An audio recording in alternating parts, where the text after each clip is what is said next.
and the weight of borrowed steel. The Vosges Mountains stretched endlessly before the 3rd Infantry Division's advance, each snow-laden ridge concealing another German position, each frozen valley promising another day of grinding infantry work. Lieutenant Murphy adjusted his grip on the captured G3 assault rifle, its unfamiliar weight still alien in his hands, despite 3 hours of carrying it up the treacherous slope toward Hill 312. The weapon had belonged to a Wehrmacht soldier who no longer needed it, and Murphy had claimed it when his own M1 Garand took shrapnel from a mortar round that morning. Sergeant Hayes crouched beside him in the shallow depression they'd scraped from the frozen earth, squinting through his binoculars at the German positions below.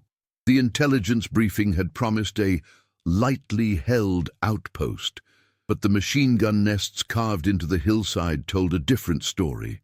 Behind them, the remnants of 2 platoons waited in whatever cover they could find, 37 men tasked with taking ground that should have required a full company. "Sir, that's the 3rd MG-42 I've counted," Hayes muttered, lowering his binoculars. "Command said this place was supposed to be a goddamn observation post." Murphy nodded, testing the G3's bolt action. The German rifle felt brutally honest in a way that unnerved him, built for close, desperate fighting rather than the measured precision his Garand demanded. He could see why American soldiers avoided captured German weapons. They seemed designed to punish their users as much as their targets.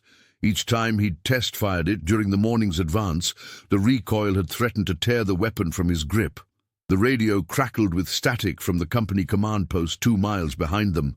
Battalion wanted Hill 312 secured before nightfall, which gave them perhaps 4 hours to dig out defenders who'd had months to prepare their positions. Murphy studied the approaches through his own field glasses, noting the interlocking fields of fire that would turn any frontal assault into a slaughter. Private Kowalski slithered up from the rear, breathing hard from his climb through the snow-choked pines. "Lieutenant, Captain Rodriguez wants to know if you can see a way around their left flank." Murphy shifted his attention to the wooded draw that curved around the German position's eastern edge. It looked promising until he noticed the wire glinting between the trees and the suspicious gaps in the forest canopy, where mortars could drop rounds with devastating accuracy.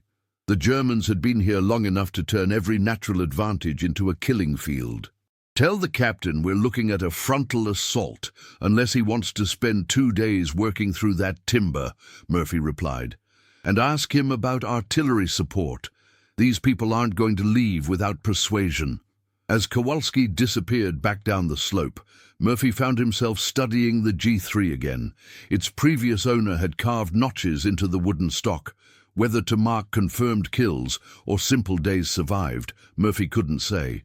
The weapon represented everything about this war's final phase that differed from the clean tactical problems they'd trained for back in Georgia. Here, success often meant improvising with whatever tools presented themselves, even if those tools came with a dead man's fingerprints still on the trigger guard. Hayes was sketching the German positions in his notebook, trying to identify weak points in their defensive scheme. "You know what bothers me about this whole setup, Lieutenant? They're not trying to hold this hill forever. Look at how they've positioned those guns. They're planning to make us pay for it, then fall back to the next ridge." Murphy considered this, studying the terrain with fresh eyes. Hayes was right. The German positions were too exposed for a permanent defense, but perfectly situated to inflict maximum casualties on attackers. It was the kind of tactical thinking that had made the Wehrmacht so dangerous throughout the war. They weren't trying to win individual battles anymore, just to make each Allied advance cost enough blood to slow the overall offensive.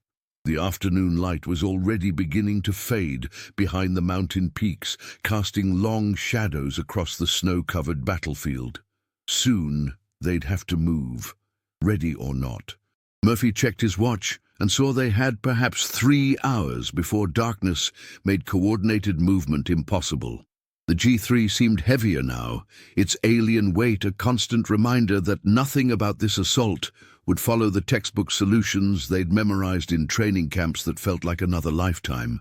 If stories like this make you imagine what you'd do under fire, tell us in the comments how you think you'd react in this situation, and stay with us for the next chapters. The German mortar rounds began falling 20 minutes before Murphy's planned advance, as if the enemy had been reading his mind through field glasses trained on their position. The first shells landed long, throwing geysers of snow and frozen earth high into the winter air, but the subsequent rounds walked steadily closer to where his men waited among the scattered boulders and pine stumps. Murphy pressed himself deeper into the shallow foxhole he shared with Private Martinez, feeling the concussion waves from nearby impacts ripple through the frozen ground. The G3 lay across his chest, its metal components cold enough to burn exposed skin. Martinez was fumbling with his radio, trying to raise the artillery forward observer who was supposed to be coordinating fire support for their attack. "Nothing but static, sir," Martinez reported, adjusting the radio's frequency dial with hands that shook slightly from cold and adrenaline. "Last transmission I got was 20 minutes ago. Something about shifting targets to support 2nd Battalion. This meant they'd be going up the hill without the artillery preparation that was supposed to soften the German positions."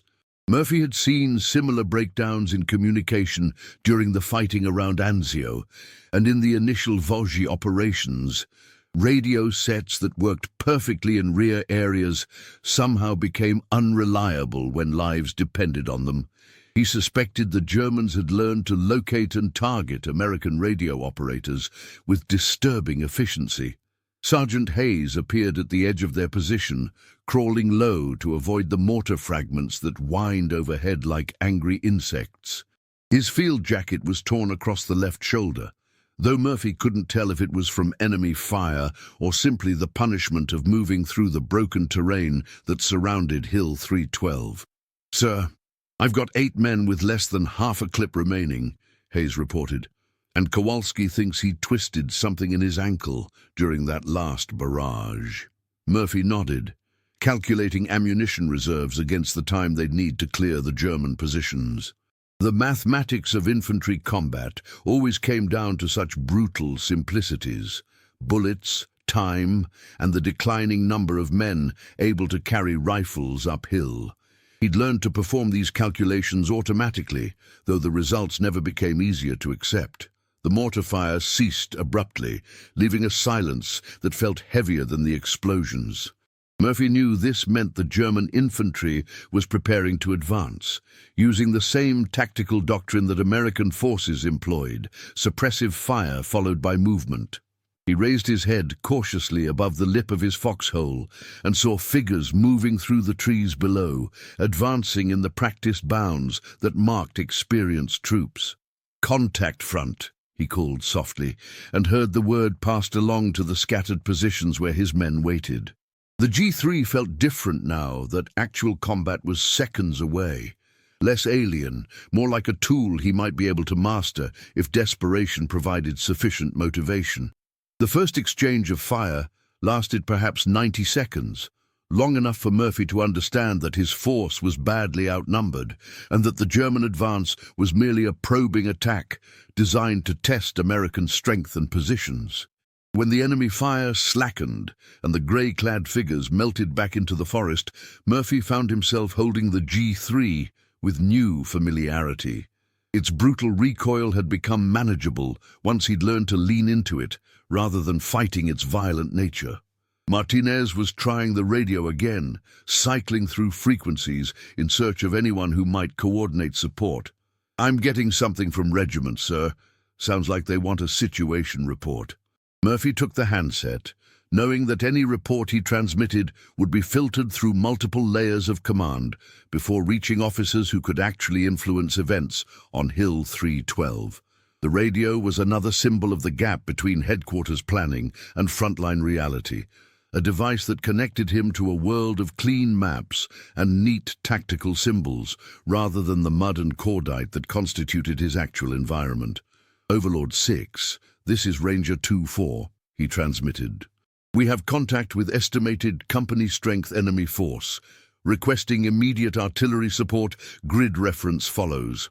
The response came back distorted by static and distance, but Murphy caught enough words to understand that artillery assets were committed elsewhere and that his force should continue with assigned mission using available resources.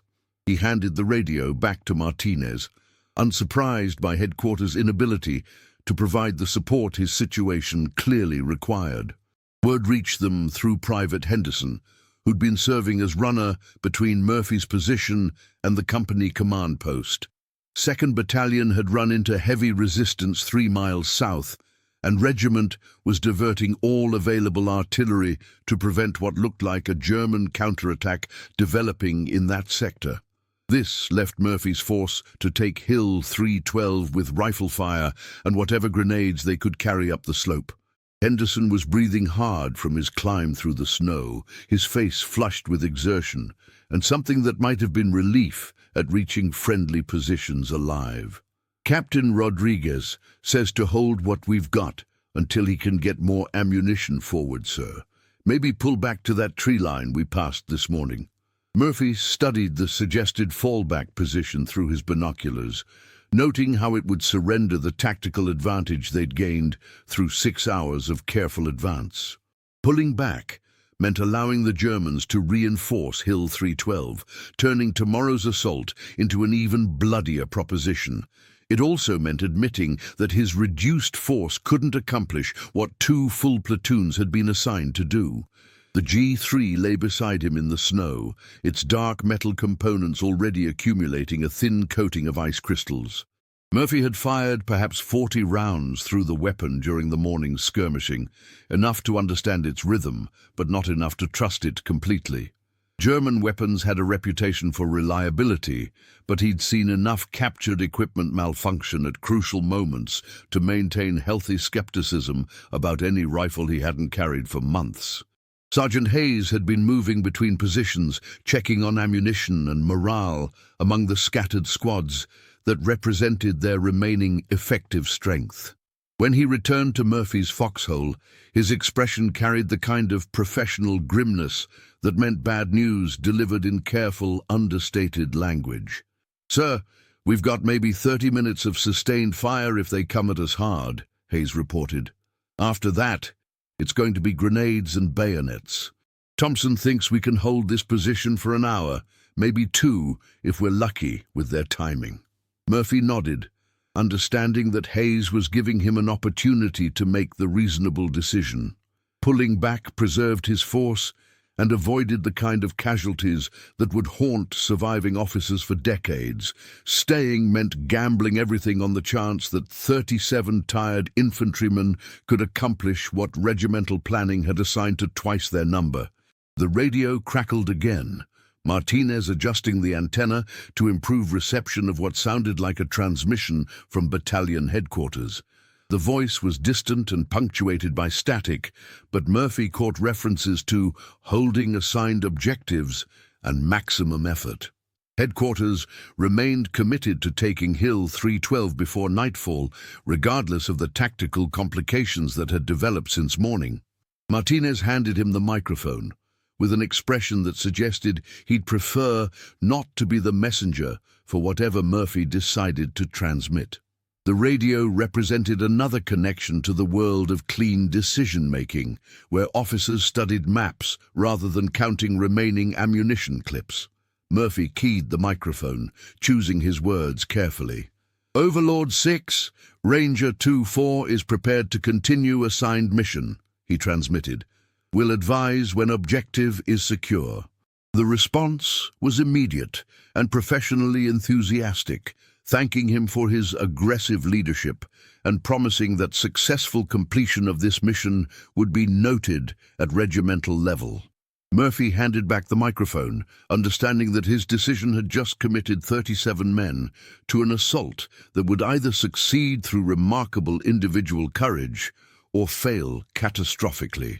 Hayes was studying the German positions again, this time with the focused attention of a man planning an attack rather than simply observing enemy strength. "If we're going to do this, sir, I think our best chance is to hit them from 2 directions simultaneously, make them think we've got more people than we actually do. Murphy considered this, noting how the tactical problem resembled challenges they'd faced during training exercises, except that training had never included the factor of exhausted men carrying inadequate ammunition against positions that had been improved for months. The G3 represented one advantage. Its higher rate of fire might convince German defenders that they faced a larger attacking force than actually existed. Would you follow the orders exactly, or trust what your own eyes and instincts tell you in a moment like this? Comment which path you'd take, and share this episode with someone who loves real human stories from history.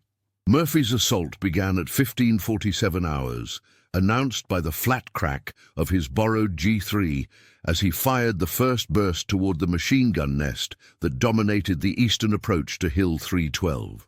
The weapon's recoil drove into his shoulder with familiar violence, but this time he was ready for it, leaning into the impact and fighting the muzzle climb that threatened to send subsequent rounds high over their intended targets. Hayes led the secondary attack element through the broken ground on the left flank, his squad advancing in the quick rushes that had become second nature after months of fighting through the Vosges Mountains. Murphy could hear their M1 Garans adding their distinctive 8-round clips to the din, each rifle contributing its measured rate of fire to create the impression of a larger attacking force than actually existed. The German response was immediate and professionally coordinated. Machine guns that had remained silent during the morning's probing attacks now revealed their positions, sending interlocking streams of fire across the approaches Murphy's men were trying to climb. The MG-42's distinctive sound, like canvas being torn at impossible speed, dominated the acoustic landscape of the assault. Murphy worked his way up the slope in bounds, using every depression and boulder for cover, while the G3's magazine emptied with surprising speed. German weapons fired faster than their American equivalents, but this advantage came at the cost of ammunition consumption that could become critical during sustained combat. He dropped the empty magazine and fumbled for a replacement, his cold fingers struggling with the unfamiliar mechanism. Private Kowalski appeared beside him, breathing hard and clutching his Garand with hands that shook from more than cold. "Sir, Hayes says they've knocked out the gun position on the left, but Thompson's squad is pinned down about 50 yards short of the wire." Murphy nodded, calculating distances and angles while bullets cracked overhead with the sound of supersonic insects. Thompson's predicament was exactly the kind of tactical problem that separated successful assaults from costly failures. One squad stopped just short of their objective, unable to advance or retreat without devastating casualties. The solution came to him with the brutal clarity that characterized effective combat decisions. Someone needed to draw German fire away from Thompson's position long enough for that squad to reach the wire and begin clearing obstacles. This meant exposing himself to concentrated enemy fire while armed with a weapon he'd been carrying for less than 8 hours. Murphy rose from cover and began moving directly toward the central German position, firing the G3 in short bursts that sent spent brass cases spinning into the snow around his feet. The rifle's violent recoil had become manageable, its alien characteristics now transformed into tactical advantages he could exploit. Its higher rate of fire allowed him to suppress multiple enemy positions in rapid succession. What happened during the next 7 minutes would later be described in after-action reports as exceptional individual initiative under extreme combat conditions. Murphy himself would remember it differently, as a period of absolute focus during which his world narrowed to the immediate cycle of target acquisition, trigger control, and magazine changes, while German bullets searched for him with increasing desperation.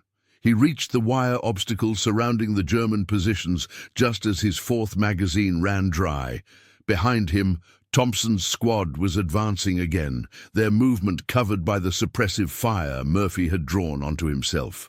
The central machine gun position was close enough now that he could hear German voices shouting commands. see muzzle flashes through the camouflaged embrasures they'd constructed. The G3 felt different in his hands now, no longer alien, but not quite familiar either. It remained a weapon designed for different tactical doctrine, built for the kind of close-range fighting that left little room for the careful marksmanship his training had emphasized. But it had proven capable of accomplishing what needed doing when nothing else was available. Grenades began exploding among the German positions as Thompson's men reached throwing range. Murphy could see Hayes's squad advancing from the left flank, their progress marked by the steady crack of Garand rifles and the occasional burst from a Thompson submachine gun. The German return fire was becoming sporadic, suggesting that his assault had achieved the tactical surprise necessary for success. The central secret of Hill 312 was revealed in the silence that followed the German withdrawal, a silence broken only by the labored breathing of exhausted American infantrymen and the distant sound of enemy vehicles starting their engines in the valley below. Murphy sat beside the captured machine gun position, still holding the G3 that had become his primary weapon during 47 minutes of sustained combat. What the after-action report would never record was the moment when Murphy's resolve had nearly broken, when the G3's ammunition ran low and German fire seemed to converge on his position from every direction simultaneously. For perhaps 30 seconds, every instinct had screamed at him to seek better cover, to let someone else carry the advance forward, to make the reasonable decision that would preserve his life for future battles. Instead, he had continued moving toward the enemy positions because Thompson's squad remained pinned down, and because retreat would have meant watching good men die while he remained safely behind cover. The choice had nothing to do with heroism and everything to do with the mathematics of small unit leadership. Someone had to keep the assault moving, and he happened to be in the best position to do it.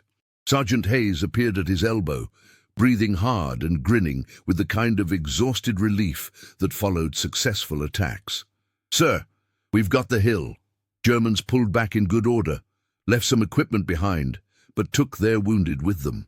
Murphy nodded, noting how Hayes avoided mentioning the cost of their success. 3 men killed, including Private Martinez, who'd been carrying the radio when a German grenade landed too close to his position. 5 more wounded seriously enough to require evacuation, which left Murphy with 29 effective soldiers to hold ground, that regiment considered vital for the next phase of operations. The G3 lay across his lap, its barrel still warm from recent firing. He'd gone through 11 magazines during the assault, more ammunition than he'd typically expended during an entire day of combat with his familiar Garand. German weapons were designed for different tactical requirements, built for the kind of warfare that emphasized firepower over precision marksmanship. Private Kowalski was examining captured German equipment, including several rifles identical to the one Murphy had been carrying. "Sir, these people were planning to stay for a while. Look at all this ammunition they left behind."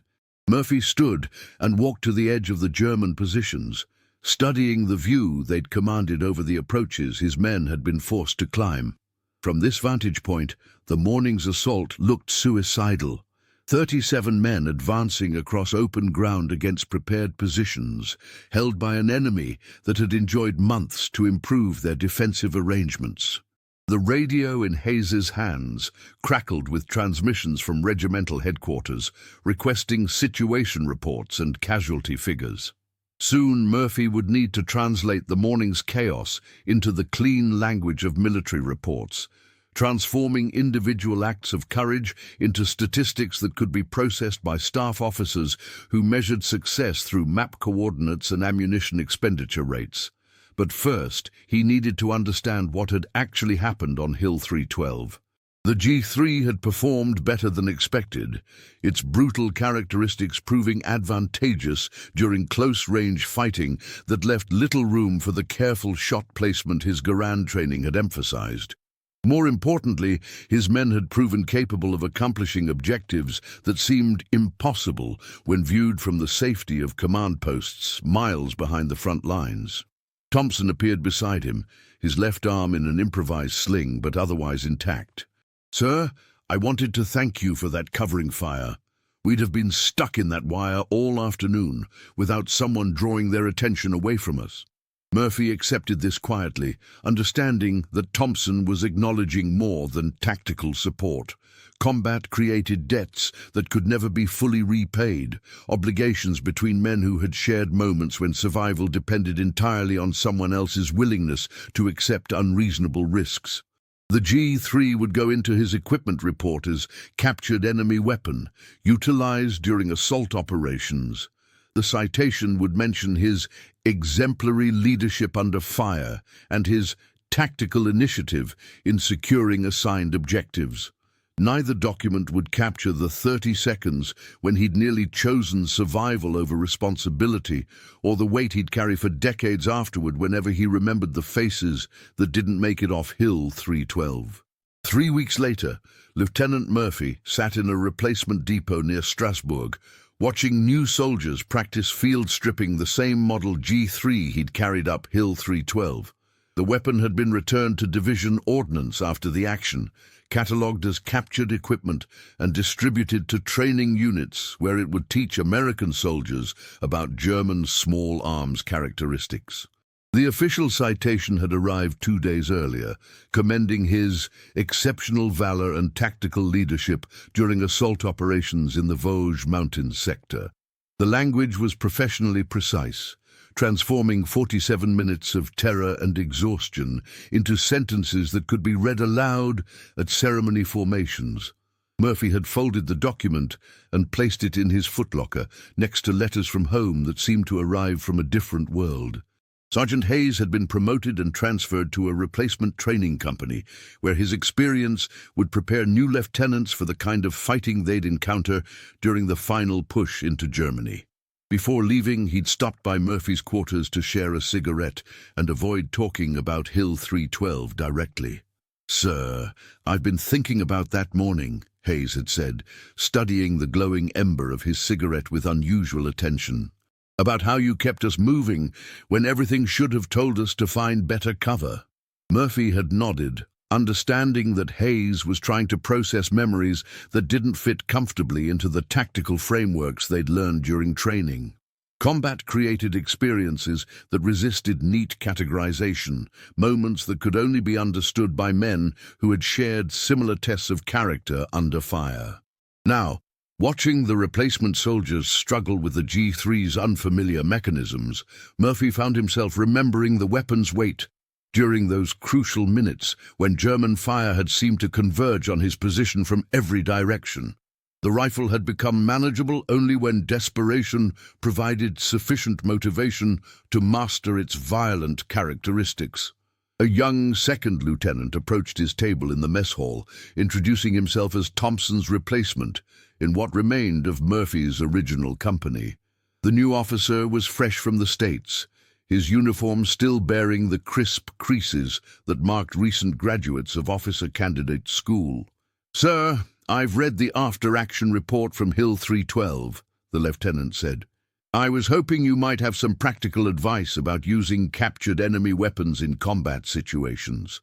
Murphy considered this question, remembering how the G3 had felt in his hands during the final moments of the assault. No longer completely alien, but never quite familiar either. It had remained a tool designed for different tactical doctrine, built for warfare that left little room for the careful marksmanship that American training emphasized. "Lieutenant, the weapon doesn't matter as much as you think it does," Murphy replied finally. "What matters is understanding what needs to be done and being willing to keep moving forward when every instinct tells you to find cover." The young officer nodded seriously, making notes in a small notebook as if Murphy's words contained tactical secrets that could be memorized and applied during future combat operations. Murphy watched this with gentle amusement, remembering his own certainty that warfare could be mastered through careful study of appropriate techniques. Years later, when Murphy was asked about Hill 312 during veterans' reunions, he would describe the tactical challenges and the performance of his men under difficult conditions. He rarely mentioned the G3 specifically, except to note that captured enemy equipment could prove useful when circumstances required adaptation to unexpected situations. But sometimes, when spring rain created the particular scent of wet earth and pine that characterized the Vosges Mountains, Murphy would remember the weight of borrowed steel in his hands, and the 30 seconds when he'd nearly chosen safety over responsibility. The citation on his wall described exceptional valor, but Murphy carried the quieter knowledge that courage was often indistinguishable from the simple refusal to disappoint men who trusted you to keep them alive. The G3 had taught him that weapons, like men, revealed their true nature only under the pressure of impossible circumstances. Both could prove capable of more than seemed reasonable, provided someone was desperate enough to discover their limits. If this story reminded you that behind every medal there's a human being carrying memories we'll never fully see, subscribe to the channel, tell us which country you watch from, and invite someone to revisit history with us in the next story.